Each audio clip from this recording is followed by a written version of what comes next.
Prezadíssimos e prezadas irmãs, sejam bem-vindos a mais um áudio desta quarta-feira, dia 8 de janeiro de 2020, quarta-feira depois da Epifania. A cor litúrgica é a branca. Vamos iniciar fazendo o sinal da nossa fé. Pelo sinal da Santa Cruz, livrai-nos Deus Nosso Senhor de todos os nossos inimigos. Em nome do Pai, do Filho e do Espírito Santo. Amém. Vamos iniciar com uma reflexão antes da primeira leitura. Toda a Sagrada Escritura nos ensina a amar e mostrar-nos o quanto Deus nos amou. Esse material que me utilizo para a leitura sempre falo, mas não custa reiterar, né? Porque de repente vai que é a primeira vez que você está me ouvindo, vai que alguém compartilhou esse áudio aí no grupo do Zap Zap, da família, certo? Então eu quero agradecer bastante você que está aqui no meu canal. Mas como eu sempre falo, não peço curtidas, não peço compartilhamento, porque eu não vivo disso e o objetivo do canal é divulgar a palavra da liturgia, do dia, né? Fazer a lectio divina com você, pelo menos brevemente. Você pode não concordar com o que eu estou falando, mas que se você não concordar, pelo menos faça uma reflexão. Eu já fico muito contente quando de repente eu solto uma bobagem, muitas vezes uma bobagem teológica, uma bobagem até da liturgia, e aí depois logo na sequência eu encontro um vídeo, por exemplo, do Padre Leonardo, do Padre João Augusto, da Canção Nova. O Padre Leonardo já é mais tradicionalista, ele tem um canal aqui, Padre Leonardo Wagner, bem bacana também. Padre João Augusto, não, desculpa, Padre José Augusto da Canção Nova é dentro da Canção Nova Play. Aliás, também tem que agradecer você que se inscreveu no canal da Canção Nova Play, que eles passaram de 1 milhão, né? Então, que mais um milhão para eles aí, né? Mais uma fonte de recursos aí para a Canção Nova. Tem o Padre Roger Luiz também, da Canção Nova. Tem outras situações. O Padre Reginaldo Manzotti também tem o canal dele. Às vezes ele fala também algumas coisas que depois coincide com algo que eu falei e vem a corrigir dentro das homilias e etc. Né? Então é um outro padre que eu indico, até porque ele está tendo... quem sou eu para falar isso, né? Mas para você entender, eu tenho acompanhado o Padre Reginaldo Manzotti já de muitos anos. Mas recentemente eu observei que ele está assim, mais para um olhar tradicional da Igreja Católica. Isso é muito bom. Logicamente tem algumas situações um pouco controversas, mas a gente tem que perdoar, né? A gente tem que rezar também pela santificação dos padres. Ninguém é perfeito. Entre outros pregadores, né? Também ou o Padre Paulo Ricardo, também que tem seu canal aqui no YouTube, entre outras redes sociais, que aí vem falar exatamente de algo que eu falei meio errado. Aí o meio errado não vale, né? Tem que estar o que está certo. E aí, quando eu vejo, eu coloco numa pasta chamada Ser Católico ou na pasta Notícias, que são pastas abertas. A terceira pasta, na realidade, é mais para uma orientação de organização da sua vida, organização de compromissos e até compromissos espirituais. Por exemplo, você faz consagração a Nossa Senhora pelo método Monfort, é bom você já estar fazendo agendamento. Outras coisas assim, vou rezar uma ladainha por 30 dias. Né? Então é bom também fazer o planejamento. Bem, feito aqui o pitaco, né? Espero não me delongar muito aqui no áudio. Vamos iniciar então fazendo a leitura, fazendo a leitura da primeira leitura. Carta de São João, primeira carta de São João, capítulo 4, versículo 11 a 18. Caríssimos, se Deus nos amou assim, nós também devemos amar-nos uns aos outros. Ninguém jamais viu Deus. Se nos amamos uns aos outros, Deus permanece conosco e seu amor é plenamente realizado entre nós. A prova de que permanecemos com Ele e Ele conosco é que Ele nos deu o seu Espírito. E nós vimos e damos testemunho que o Pai enviou o seu Filho como Salvador do mundo. Todo aquele que proclama que Jesus é o Filho de Deus, Deus permanece com ele e ele com Deus. E nós conhecemos o amor que Deus tem para conosco e acreditamos nele.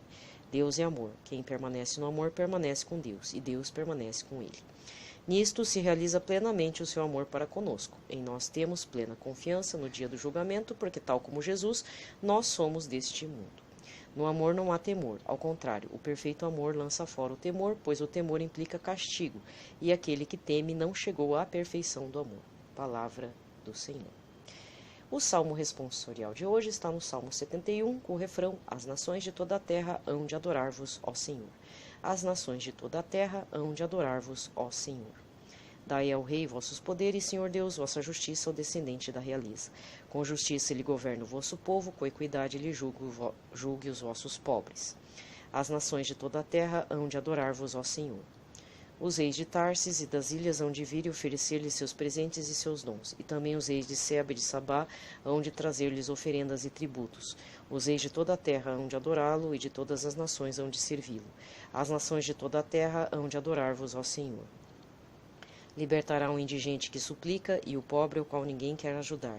Terá pena do indigente e do infeliz, e a vida dos humildes salvará. As nações de toda a terra hão de adorar-vos, ó Senhor. As nações de toda a terra hão de adorar-vos, ó Senhor. A aclamação. 1 Timóteo, capítulo 3, versículo 16. Aleluia, aleluia, aleluia. Aleluia, aleluia, aleluia. Louvai o Senhor Jesus, todos os povos aceitos pela fé no mundo inteiro. Aleluia, aleluia, aleluia. Aleluia, aleluia, aleluia. O evangelho de hoje está em Marcos 6, versículos 45 a 52. Depois de saciar os 5.000 homens, Jesus obrigou os discípulos a entrarem na barca e irem na frente para Betsaida, na outra margem, enquanto ele despedia a multidão. Logo depois de se despedir deles, subiu ao monte para rezar. E ao anoitecer, a barca estava no meio do mar e Jesus sozinho em terra.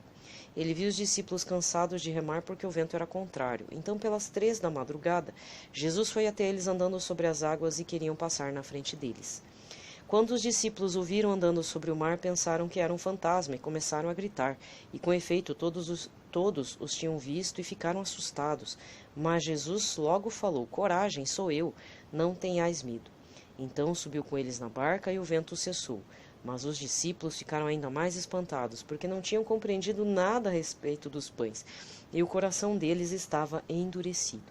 Palavra da salvação. Aqui termina a liturgia da palavra, e eu tenho que fazer uma observação que me surgiu agora. Essa leitura de Marcos 6, versículo 45 e 52, também tem aquela em que acontece uma tempestade no mar, Jesus anda sobre as águas, Pedro fala, eu também quero andar nas águas, né? Então, tem outras passagens aí do Evangelho, de outros evangelistas. Então, se você, por exemplo, tem a Bíblia da Ave Maria, isso vai estar indicado nessa passagem de Marcos. Vai fazer referência provavelmente a 2 outras passagens do Evangelho de outros dois ou 3 evangelistas. Mas o que me chamou a atenção aqui, que de repente eu já li, mas não tinha percebido, mas agora saltou do texto para os olhos e para o coração meu, no versículo 48, Jesus viu os discípulos cansados de remar, porque o vento era contrário. Então, pelas 3 da madrugada, Jesus foi até eles andando sobre as águas. Aí passa ali os eventos e Jesus fala, dá uma ordem. Coragem, sou eu, não tenhais medo. Versículo 50. O que saltou aos olhos? Bem, eu faço o terço da misericórdia. Talvez você faça também o terço das Santas Chagas. Geralmente você faz esse terço às 3 da tarde, né? Mas tem gente que faz às 3 da madrugada, sem contar que tem gente que acorda às 3 da madrugada, sem ter, sei lá, do nada acorda. Você não viu isso? Tem muita gente que fala isso, que acorda às 3, 15 para as 3, 3 e 2, 3 e 5 da madrugada. E acorda, não se sabe por quê. Não é nem vontade de ir fazer suas necessidades, né, no banheiro. Nossa, falando essas coisas, mas enfim. Acontece. E aí me saltou o quê? Falei assim, puxa vida, né? Então, na próxima vez, quem sabe, se eu conseguir acordar às 3 da manhã, fazer o terço da misericórdia e pedir, Senhor, venha sobre as águas das minhas tribulações, dos meus problemas, daquela pessoa que está passando mal. Peça para que Deus dê coragem para uma situação sua que você está atribulado, atribulada, ou para uma pessoa que está doente. Eu conheço muitos testemunhos dentro da... Pessoas ali da Canção Nova que dão testemunho do Terço da Misericórdia, que fizeram propósitos de rezar por 9 dias ou até um mês inteiro, às 3 da madrugada, acordavam de propósito para rezar para a cura de alguém, de um câncer, né? Então, se você conhece ou você mesmo está passando dentro da sua família, dentro da sua casa, dentro de você mesmo, e você acordou às 3 da madrugada, reze, não precisa ser o terço da misericórdia, pode ser um terço mariano, uma devoção sua, ficar de joelhos, pedir por 10 minutos que seja, pedir e rezar as orações que você conhece, pedir, Senhor, venha sobre as águas desse mar que está me atribulando, desse mar tenebroso, desses ventos contrários, vem sobre as águas e diz para mim coragem, dá coragem para mim. Então eu termino hoje a reflexão, né? Me veio mesmo, assim, nossa, às 3 da madrugada o Senhor Jesus andou sobre as águas e falou para os discípulos, né? Coragem, coragem, sou eu, sou Jesus, não tenhas medo, né? Não é um fantasma. Então eu deixo com vocês essa palavra, essa reflexão. Fiquem em paz, na paz de Cristo, do Príncipe da Paz, no seu sagrado coração, e que fiquemos também dentro do Imaculado Coração de Maria, dentro do coração casto de São José. Paz e bem.